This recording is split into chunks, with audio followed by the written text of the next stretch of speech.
Gurur Brahma, Gurur Vishnu, Gurur Devo Maheshwaraha, Gurureva Param Brahma, Tasmai Shri Gurave Namah.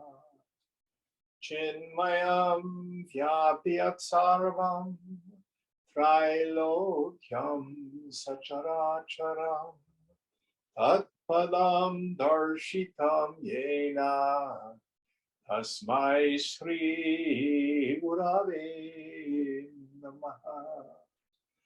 Tvameva Mata cha Pita Tvameva Tvameva Bandhuscha Sakha Tvameva Tvameva Vedya Dravinam Tvameva Tvameva Sarvam Mama Deva Deva Tvameva Sarvam Mama Deva Deva.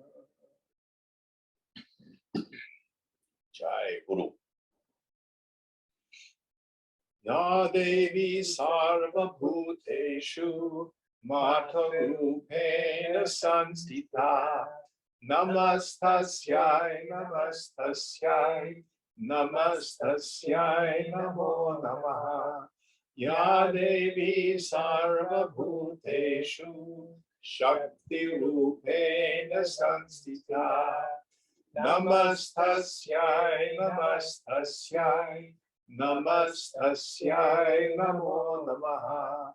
Ya Devi Sarva Bhuteshu Buddhi Rupena Sanstita Namastasyai Namastasyai Namastasyai Namo Namaha.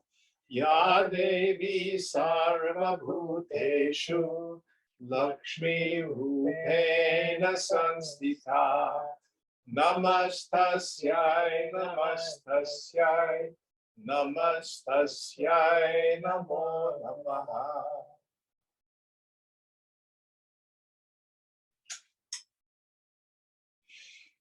Can I ask you to pull this cord once and turn the fan that side?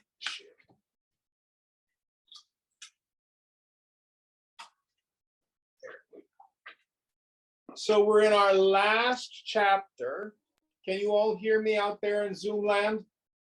Yes. Yep. We are in our last chapter, chapter 22. And does someone remember what verse we're on? 36. Help us out, please, Don.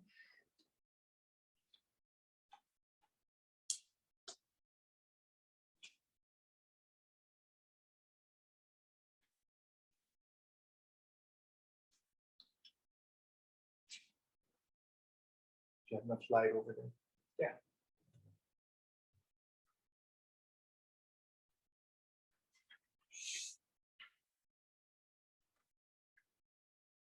Ajnaninam karma phalam pushtam purvanusandhitah purva paranusandhana poshitam tat phalam tutaihi.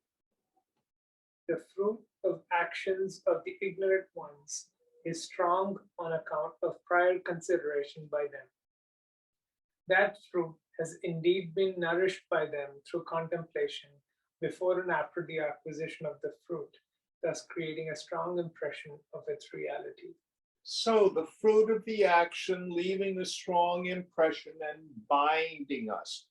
The reference is to vasana and how it forms. A vasana is an impression left in the unconscious as the result of previously performed egoistic actions, meaning I am identified as the karta, the doer, bhokta, the experiencer. what happens? When I dance with an object, first of all, I consider it dear, priya. I get proximate to it, moda. The point of pleasure, pramoda. For the ignorant, I go, that's where the happiness is. And then I have, after the fact, recollection and rumination over that experience. Man, was that a good widget. I've never had so much fun as playing with that widget. Boy, do I want to do that again.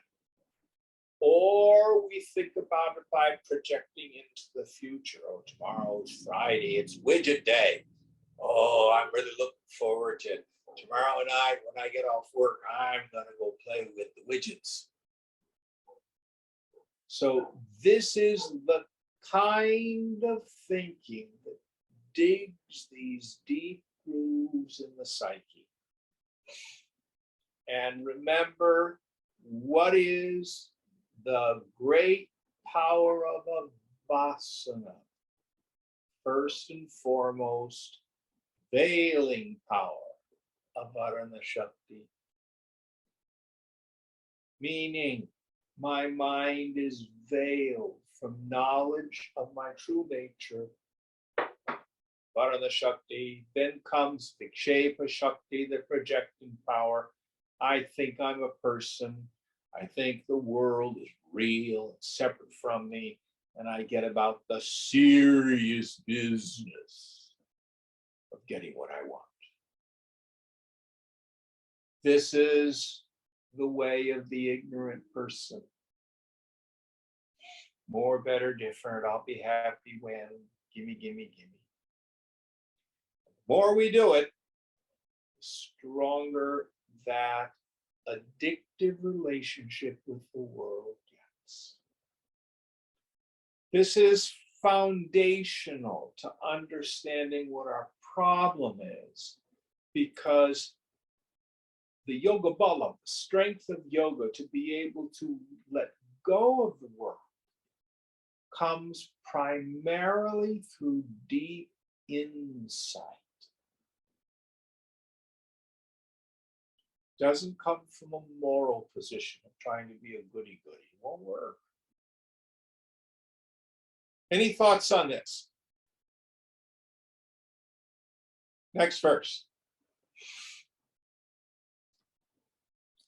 Jnaninam phalasandhana chinnamatmanusandhitah ato na pushtam mandanam arabdha janitam phalam.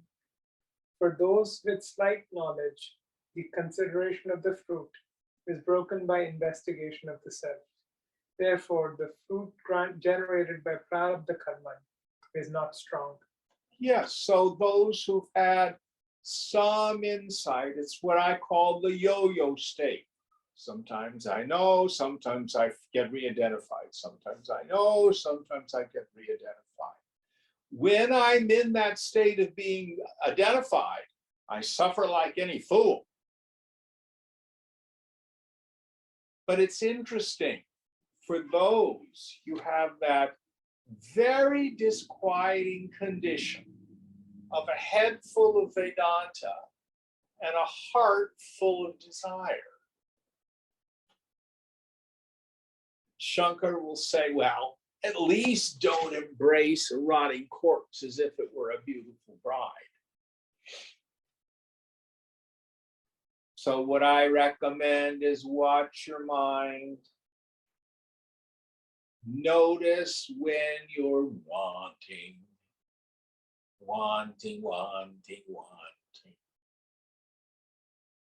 The world says I'm suffering because I don't have what I want. Yoga says I'm suffering because I'm wanting. Then pay attention to the point of pleasure, that pramoda. That's a taste of the bliss of yourself.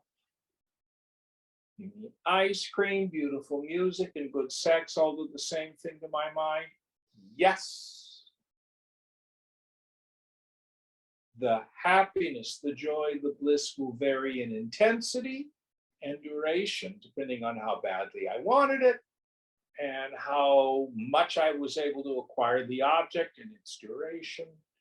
But I get fooled because of my focus on sensory experience rather than really watching what it's doing to my mind.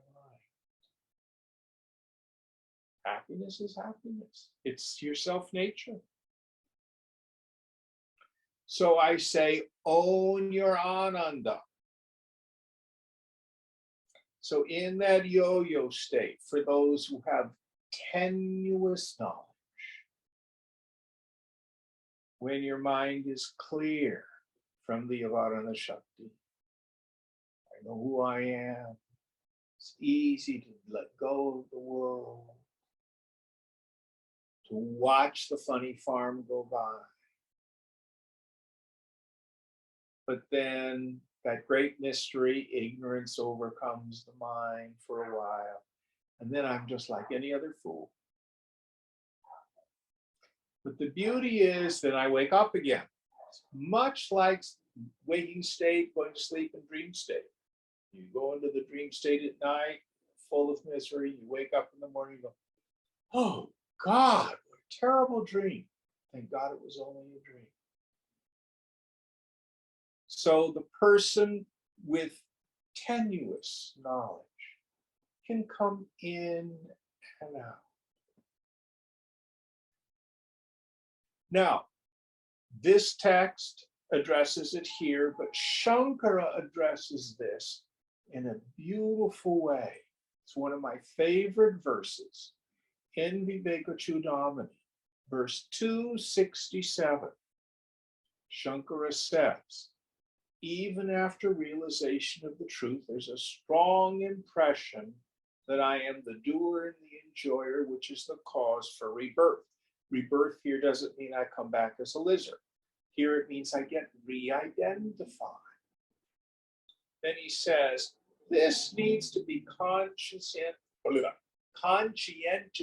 rooted out. Steady and continuous identification with the self. It is the annihilation of the vasanas here and now that is considered liberation by the wise.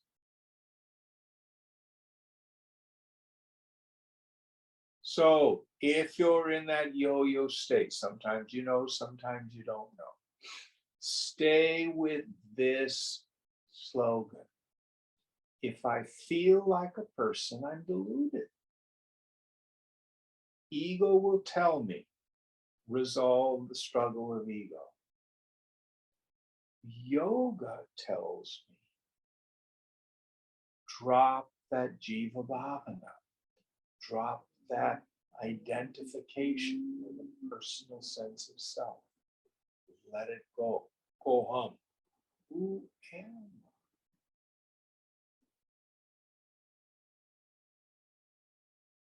Keep bringing the mind back.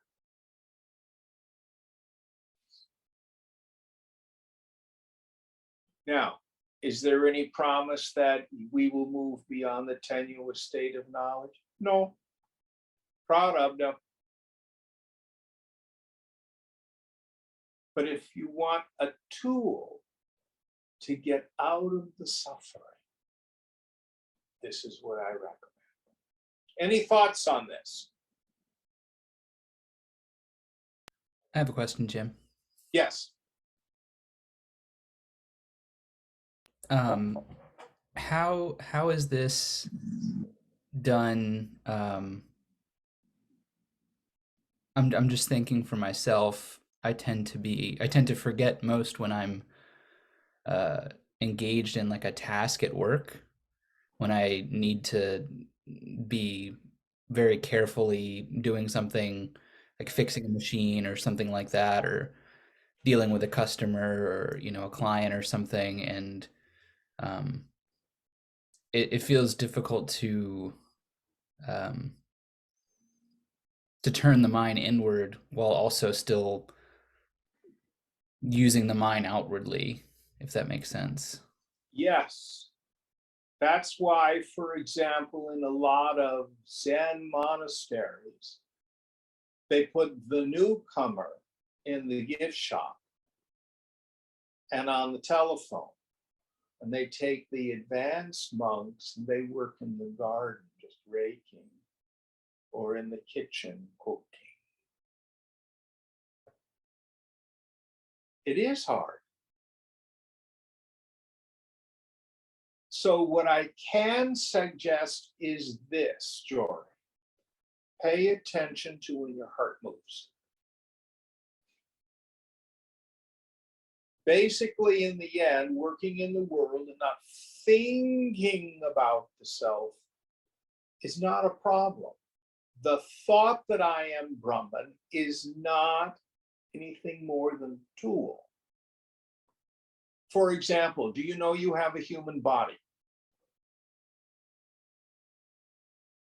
Do you? Only when I pay attention to it. No, but you never forget it. Ramana Maharshi has this great example.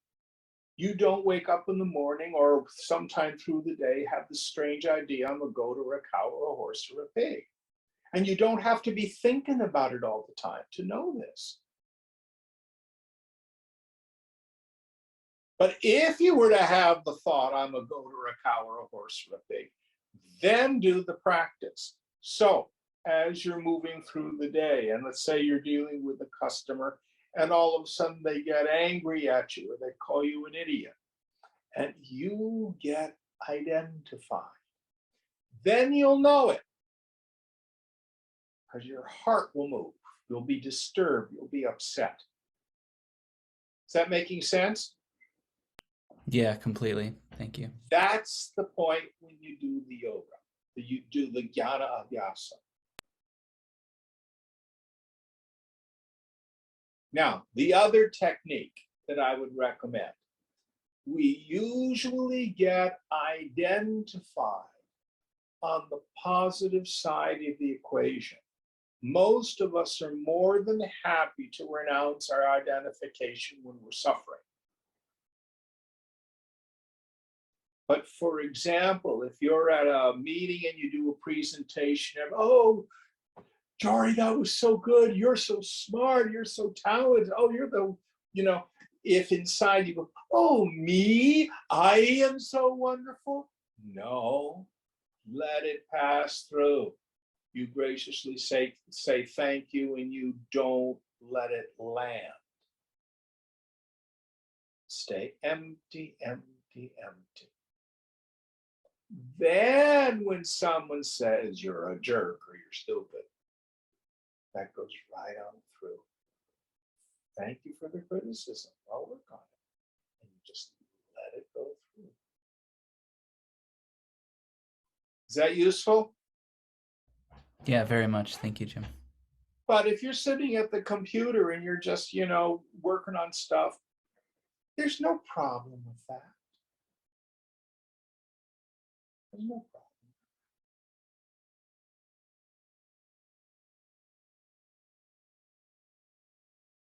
All right, next verse.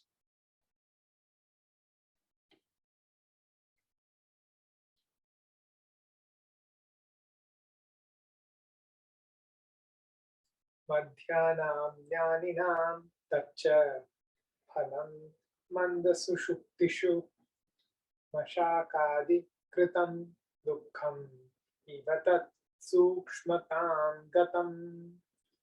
For the middling knowers of the self, that fruit of prarabdha karma goes to the state of subtleness, like the pain caused by mosquitoes and the light during light sleep.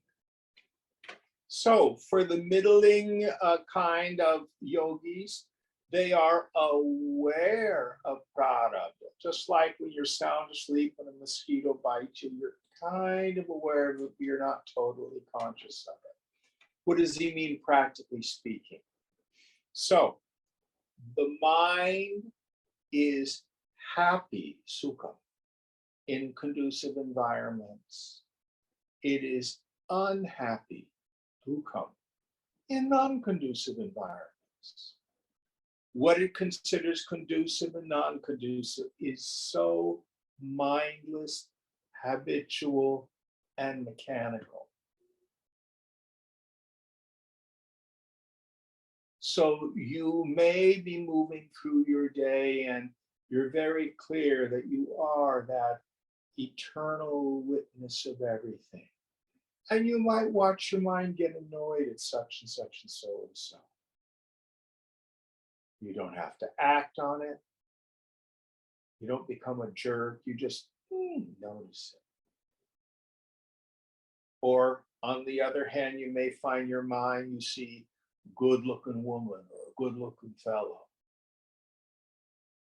No, let it go.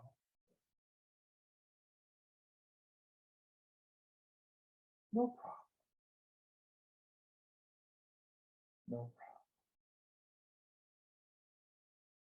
I think it's the Sufi Hafiz who uses a wonderful metaphor. These little things that come up are like little tiny dust devils in the desert. If you've ever been in a desert environment where there's wind, you'll see the dust will just, and it just dissipates. It's just there for a moment and then it's gone.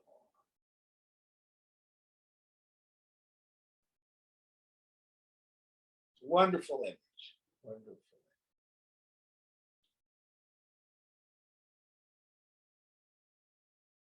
So the mark of the man of wisdom is he's given up struggle. If you are of the middling kind, give up trying to fix your mind. Now, if you're of the lowest intellect and your knowledge is tenuous, when you are in ignorance, do yoga. But if your knowledge is steady, but you have, these occasional little pinpricks of reactivity. So what? And the tool that I would give you is this. Don't try to be an enlightened person. Instead, remember you are Brahman. Listen very carefully. There are only two kinds of people in the world. Those who think they're a person. That may mean I'm a terrible person, I'm just a worm, I'm greedy, I'm selfish, blah, blah, blah, blah, blah. But it also goes up to includes those who think they know something. They think they're realized. They think they're a liberated soul. They think, I have an awakened mind. All of them are fools. The man of wisdom knows he's not a person. Not a person, never really was.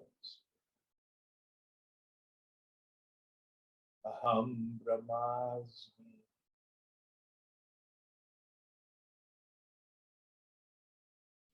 If you don't understand this, you're going to keep struggling for subtler and subtler mental states.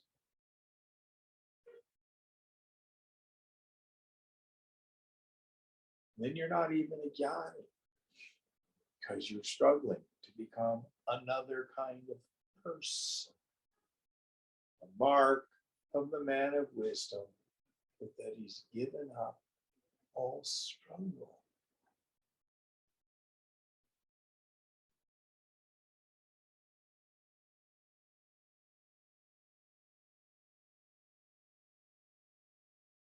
This is the deep mystical meaning of Sabbath rest. Shabbat Shalom.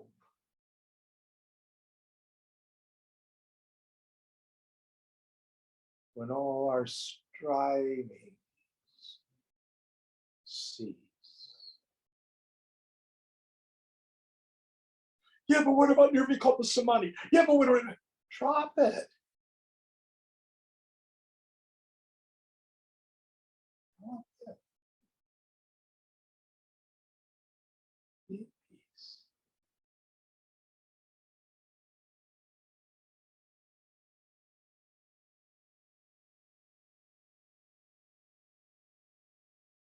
Any thoughts on this?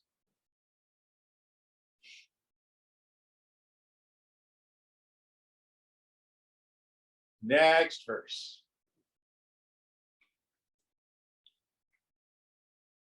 उत्तमज्ञानिनां तत्तु फलं पूर्णमपि स्थितं तद्धरज्जुरिव भवेत् स्थितात्मज्ञानवैभवात्.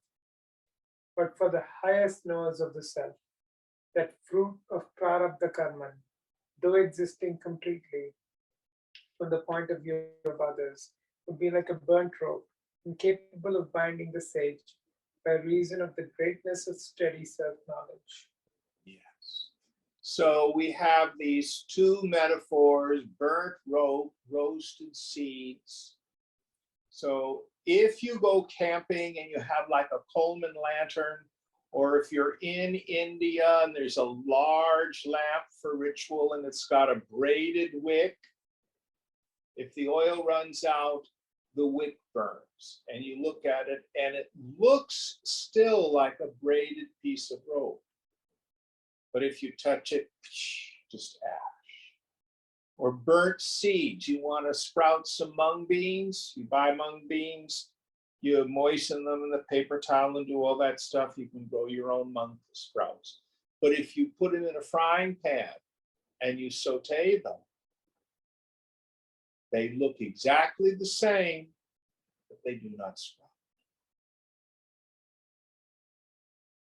So also for the jnani of the highest order, he knows so deeply that the world is mithya, illusory.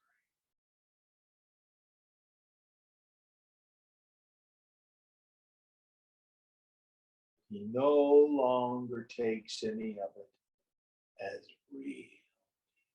Not even like a little mosquito bite in the night.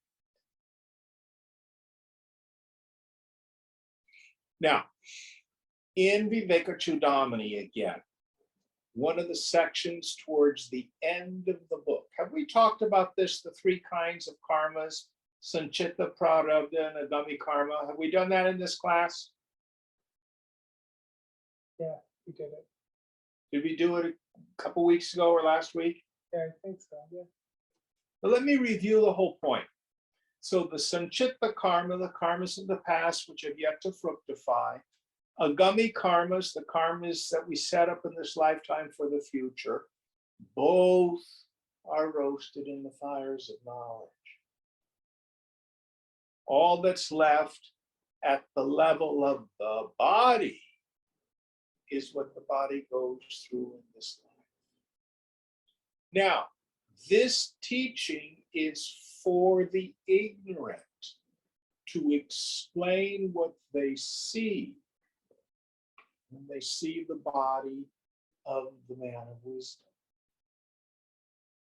But the mark of the man of wisdom is that he's not identified with his body. So I'm sitting here looking at my coffee table, and if I ate some pasta last night and spilled some sauce on the coffee table, I gin and not soil this coffee table over there. So also for the man of wisdom, whatever happens to the body, honor, dishonor, virtue or vice, sickness, health, Doesn't touch him. Then, for the man of wisdom, he knows that the body itself is actually created by mind. It's just imagination. It comes about by means of sankalpa. Can we say there's any real cause and effect for an imagination?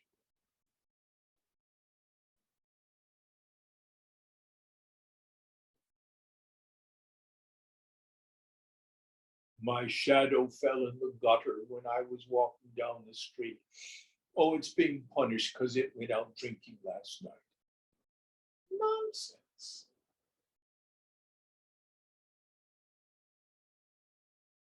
So the whole teaching of Prarabdha is given to us to settle the minds of the ignorant, not for men and women of wisdom. I have no karma. I go nowhere. I do nothing. I just watch the picture show. That's the real truth of all.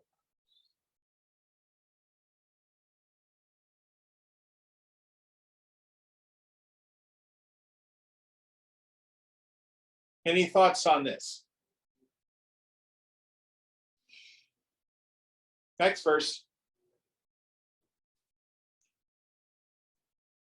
यथा नाटकवृत्तेषु नरो वेषान्तरं गतः हृष्यन् विषीदंश्च भूयो नान्तर्विकृतिमाप्नुयात् एवमेष स्थितज्ञानी सुपूर्णफलसङ्गतः न फलैः स्पृश्यते तस्मात् तत्फलं शशशृङ्गवत्.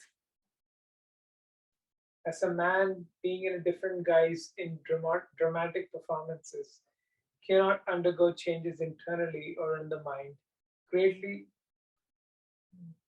as a man being in a different guise in dramatic performances cannot undergo changes internally or in the mind, greatly rejoicing or despairing in the role of the drama. Thus, this sage, possessed of steady knowledge, though associated with the complete fruits of his prarabdha karma, is not touched or affected by the fruits. Therefore, that fruit is like a hare's horn or an impossibility. Yes. So the idea is wear your personality and your body like the costume of someone in a drama.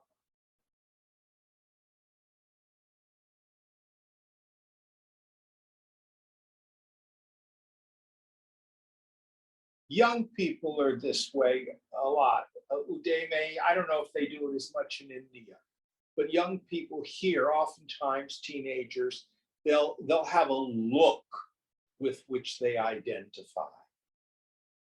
You know, I'm goth, or you can see how old I am,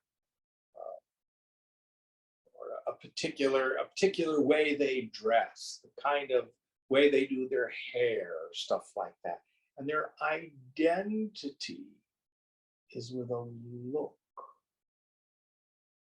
But as you get older, all that stuff kind of fades away. You say, oh yeah, I gotta go to work, I gotta put on a suit, you know.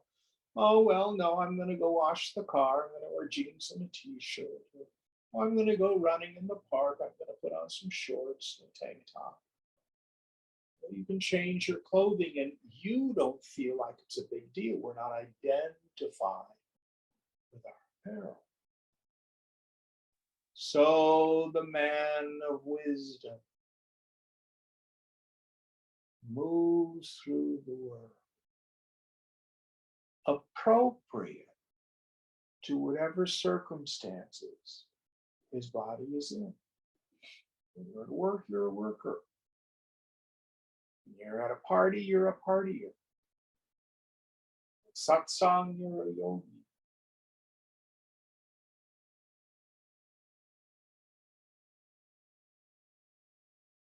Brahma Satyam Jagan Nitya. Self, Brahman alone is real. This world, though seen, is Leela. It's a play. It's Mithya. It's an illusion.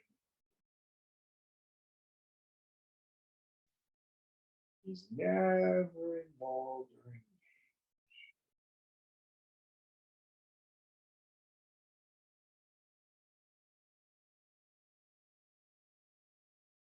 Any thoughts on this? Yeah, Jim, you're right. We have kids in India also have the same kind of funny identifications they roam around with. No different. I think it's a function of being a teenager. Yep. And then they get in a group. The whole group dresses the same way, right? Absolutely. And throw in a few cool motorcycles and you're complete. Oh, yeah. All right, next verse. Ajnani bhastu shuddhatma no palakshita eva hi ato dehatma bhutaste drishya satya vimarshanaha.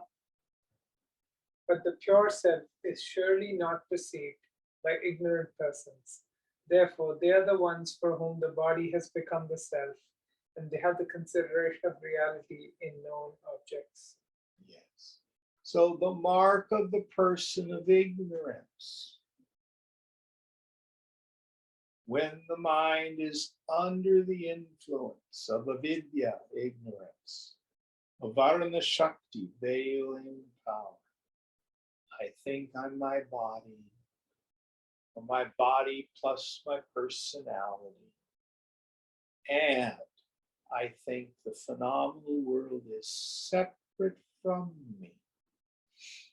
Shankara will use the term called anyonya adhyasa, mutual superimposition.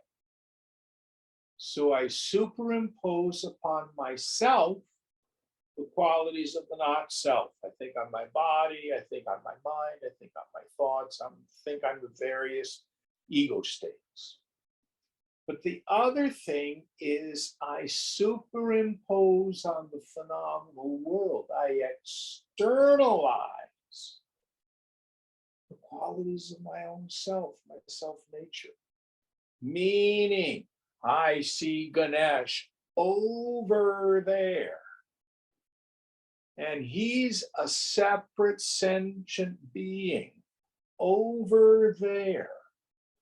And then he's joy giving. Oh, I like Ganesh. I'm happy when he's here. Until he misbehaves, then I'm not happy anymore. So my Satchidananda, which is my self-nature, I have projected onto the phenomenon. The whole phenomenon is called anyonya adhyasa, mutual superimposition. Superimpose upon the self the qualities of the not self, and superimpose upon the not self the qualities of the self. Mind you, this is not the same as sarvam kalvidam brahma. All this phenomenal world is verily Brahman. Then there's no duality, there's no separateness, there's no otherness over there.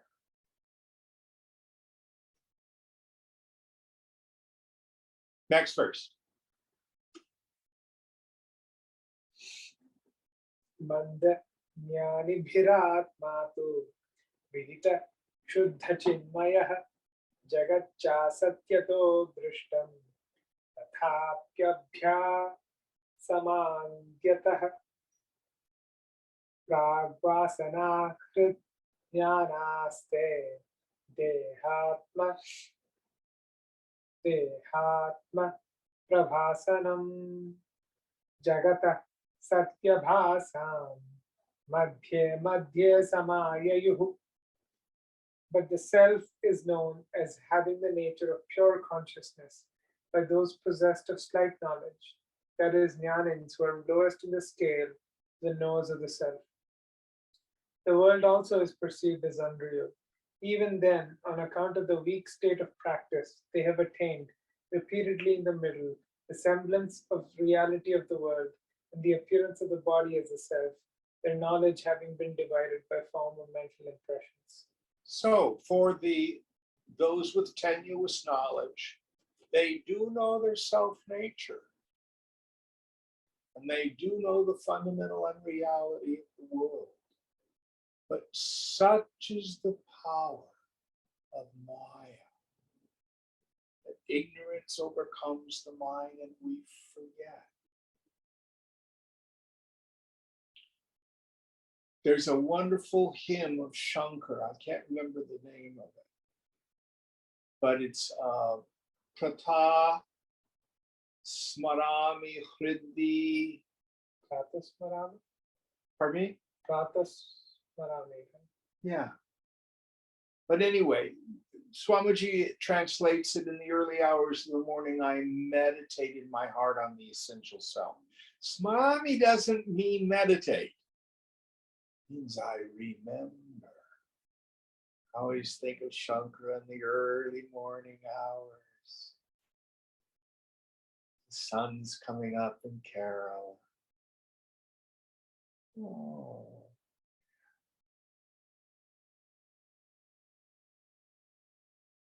Chidananda Rupa.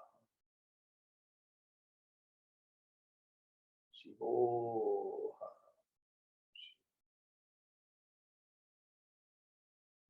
Now, let's talk a little bit about how ignorance works and how we experience it. The scriptures say ignorance is beginningless. That doesn't mean it's really, really, really, really old. It's that too. But what it means is, as a mind state, I have no experience of its beginning. For example, a dream is beginningless. Nonsense, Jim. I went to bed at 11:30. I woke up at 7:30 this morning, and I had a dream this morning. Began somewhere in there. Well, that's from the outside. But when we're dreaming, the mind creates an unexamined, assumed cause and effect past. So if I have a dream that I'm out on San Francisco Bay sailing, enjoying the wind and the sails, beautiful spring air, how did I get there? You never considered it. And wait a minute, I'm legally blind. How come I can see all this stuff? You never think about it. I'm 74. I can't go climbing all over a foredeck like that anymore, but I'm doing it in the dream. But you never think about it. It just happens. There's no beginning. Ignorance, spiritual ignorance, is the same way. You can have a beautiful morning meditation, take a walk through nature, and you're so clear about your essential nature. And enjoy the same kind of thing we were talking about earlier. You go to work, and somewhere you're a person again, and you never see it happen. This is what makes it tricky. Ignorance has no beginning, but it does have an end. We can wake up. We can wake up. So no blame. No blame. Which means there's still some vasana. But if we can hang on to the idea, if I think I'm a person, I'm in the state of ignorance, then I can have a chance in the now of dropping that jiva bhavana and waking up, returning to that state of knowledge.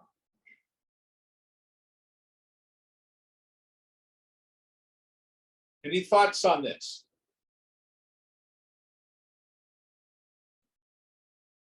Next verse.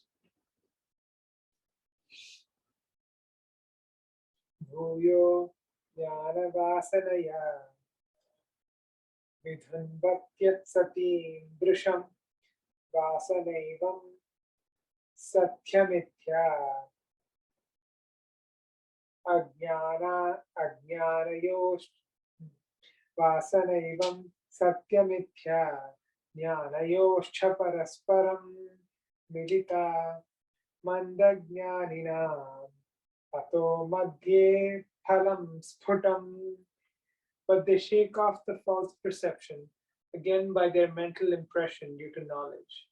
Thus the mental impressions of true and false knowledge of sages possessed of slight knowledge are mutually mixed.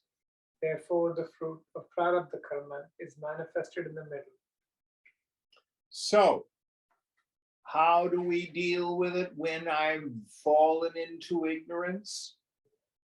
I have the vasana of my practice. I have the jnana vritti, which is my tool to get out of it.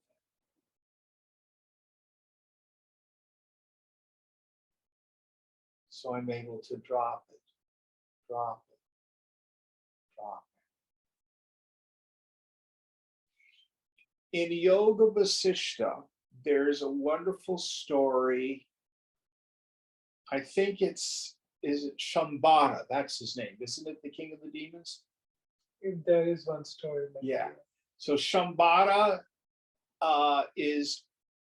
he and the demons are always at war with the devas. And so what he does, he pulls a dirty trick. He has, of course, these superpowers. So he creates these 3 super demons who have no ego. They go into battle with the devas and they're just whooping them. Devas are all upset. And I think they go to Brahma or Vishnu? They go to one of the gods. I can't remember the story exactly. What are we going to do? We're getting our butts kicked.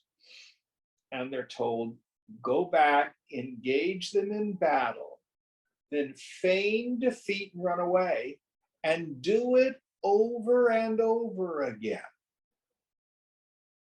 So they do. Oh, we've been defeated. Oh, we've been defeated. And what happens to the super demons?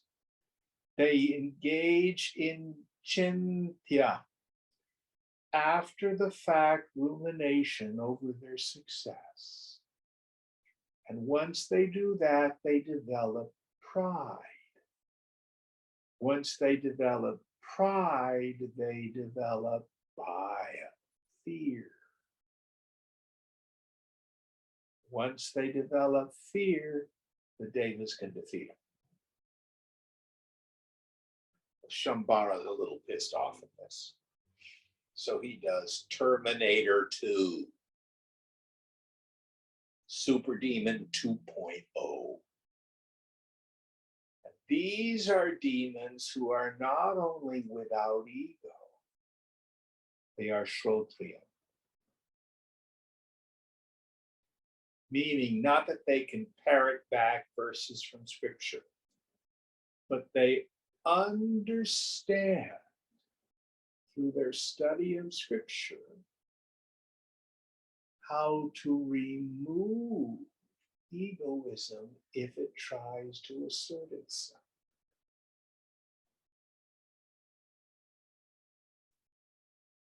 And they engage in the Devas. The Devas try the old trick again, and it doesn't work. Terminator demons just keep marching on ahead. They're losing the war, the Devas are. So they go to, I think it's Lord Shiva, who says, I'm going to have to take care of this. So he comes down and wipes them out. And those Terminator demons are liberated. So for me, it's a wonderful story, why it's of such value to understand the mechanics of yoga, these various tricks, the yogi's carpet bag of tricks, so that if we have tenuous mind, we can keep getting out of the trap of ego.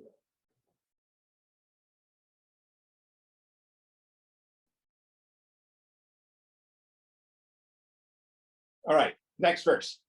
I think that was Bali, I think, Jim. I always thought it was Bali too, but I misspoke. I think it was Bali. It might be Bali. There's a lot of demon kings.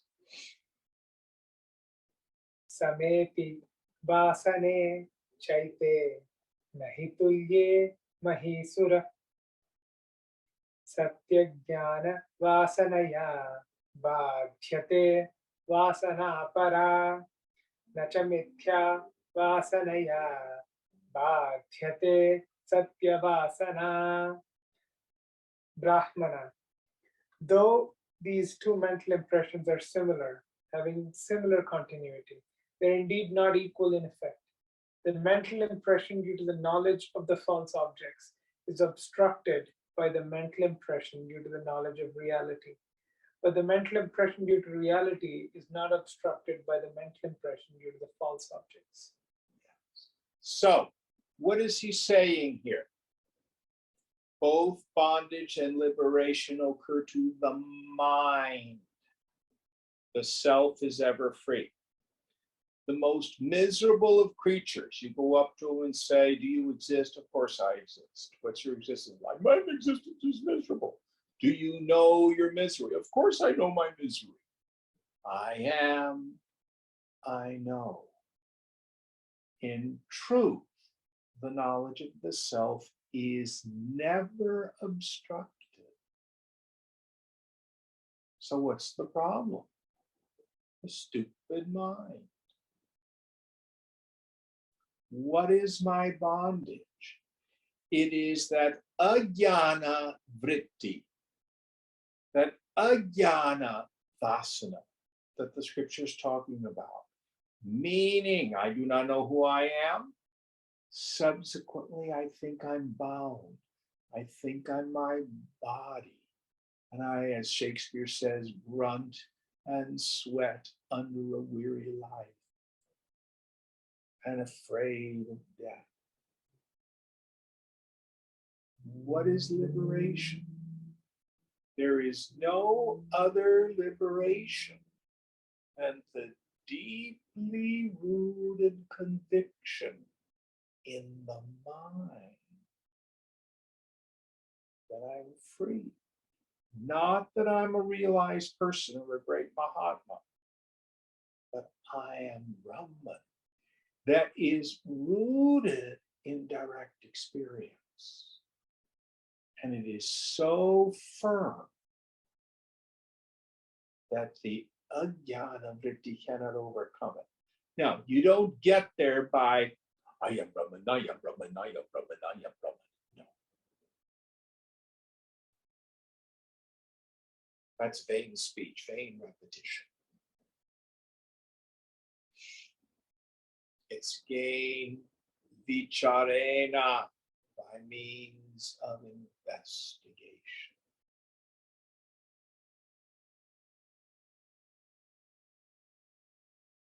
And neither state touches yourself.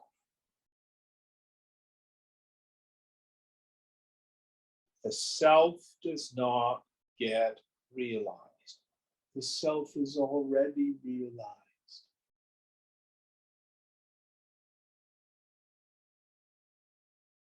It's the suffering mind that gets liberated.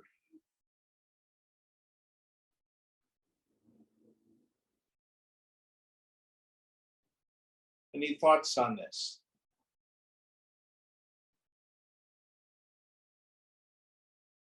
Next verse. मिथ्या वासनया विष्टो विस्मृतः केवलां परां ततो मिथ्या वासनां तु विनिश्चित्य भ्रमात्मिकां विधूय वासनां सत्याम् उपैति ब्राह्मणोत्तमा ततो न बाधिता सत्य vasana bhavati kvachit.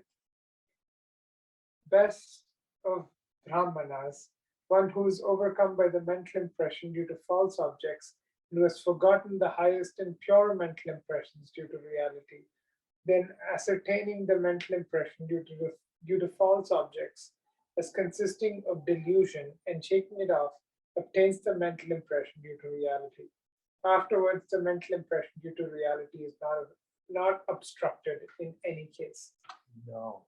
So what he's saying, simply, you either see it or you don't. There's no process of getting enlightened. Oh, Jim, I've been meditating for 30 years. I'm getting more and more enlightened. No. It is like in the funny papers, the comic section on the Sunday paper. I don't know if they do this in Indian newspapers, but in American newspapers, they used to do this. And in the back, they would usually have some little optical illusion puzzle. There are 10 bunnies in the picture. Can you find all 10 bunnies? You have to try to say, oh, yeah. You know, or can you see the two vases, and does it look like a face or is it two vases? You know, that sort of thing. You either see it or you don't. You look at it this way and you don't see it. You look at it this way and you can see it. That's what it's like. Now, the beauty of this is once you get it, you can't really lose it. You may forget it, but you can't lose it. Once you get, duh, it's myself.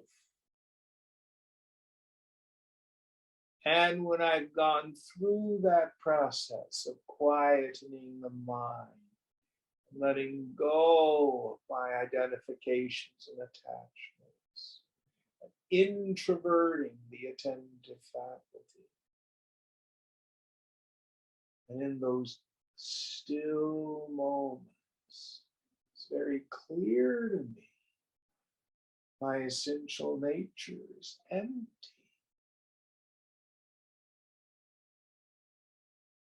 Chidakasha, nirupaham, without a form, nirmalam, without any taint, achalam, never move.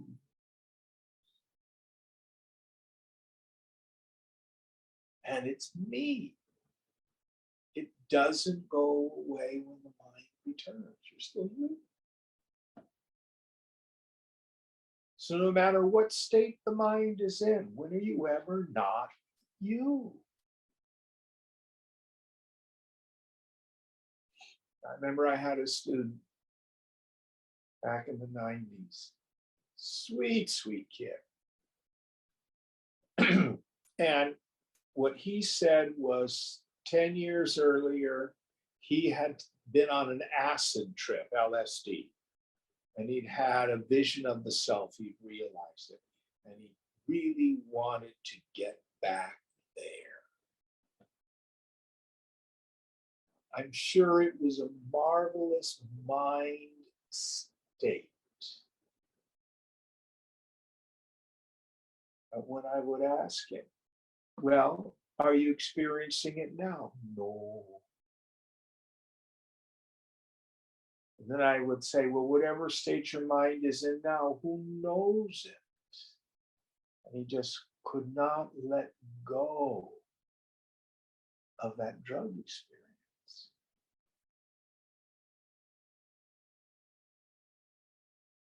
Once you see it, what you see is it's always there. Always.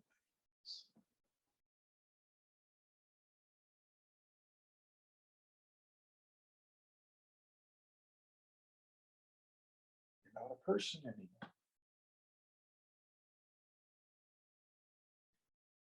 And then I say you have to watch out for the terrible demon, Yabbat. The mind will say, yeah, but Jim, what about this? Or, yeah, but what about that? Yeah, but what about that? Kill that terrible demon, Yabbat. Just be empty.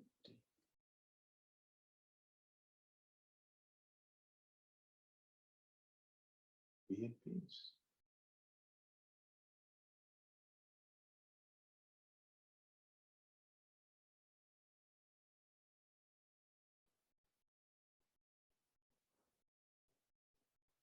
Next verse.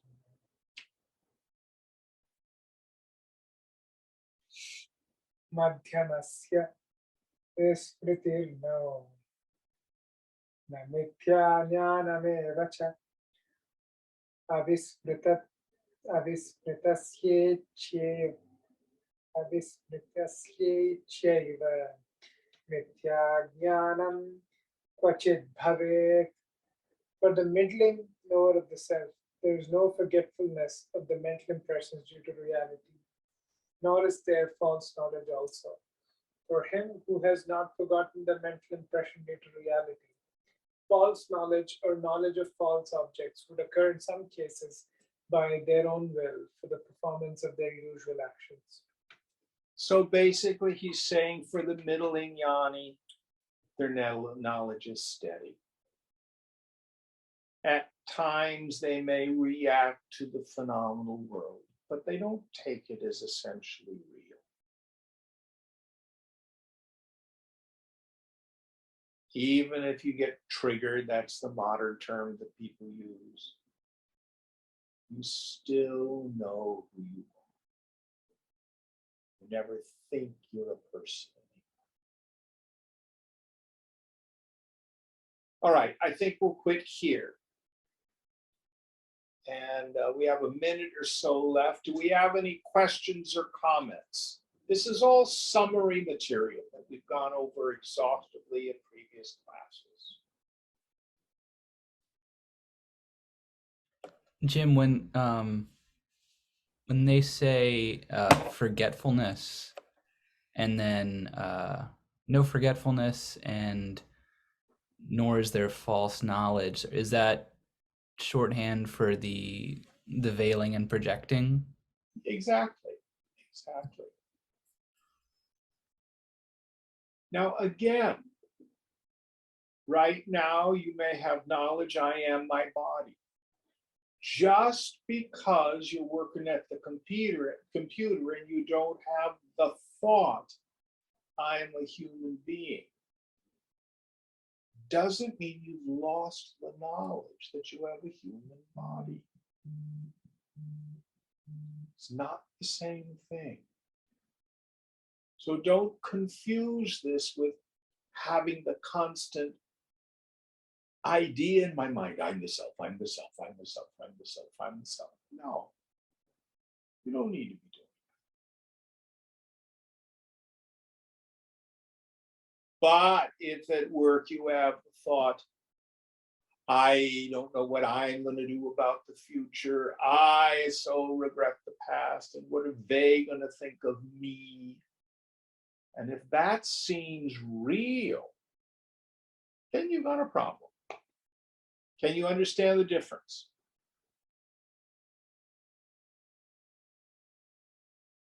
I think so, yeah.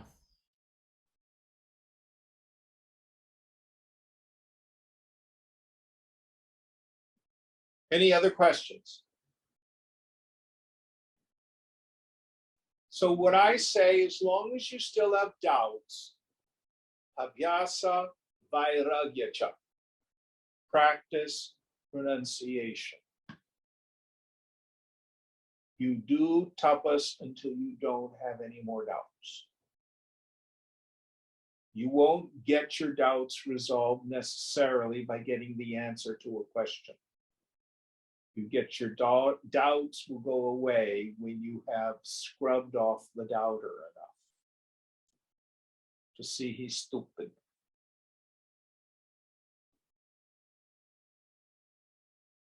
But in the meantime, we'll answer your questions.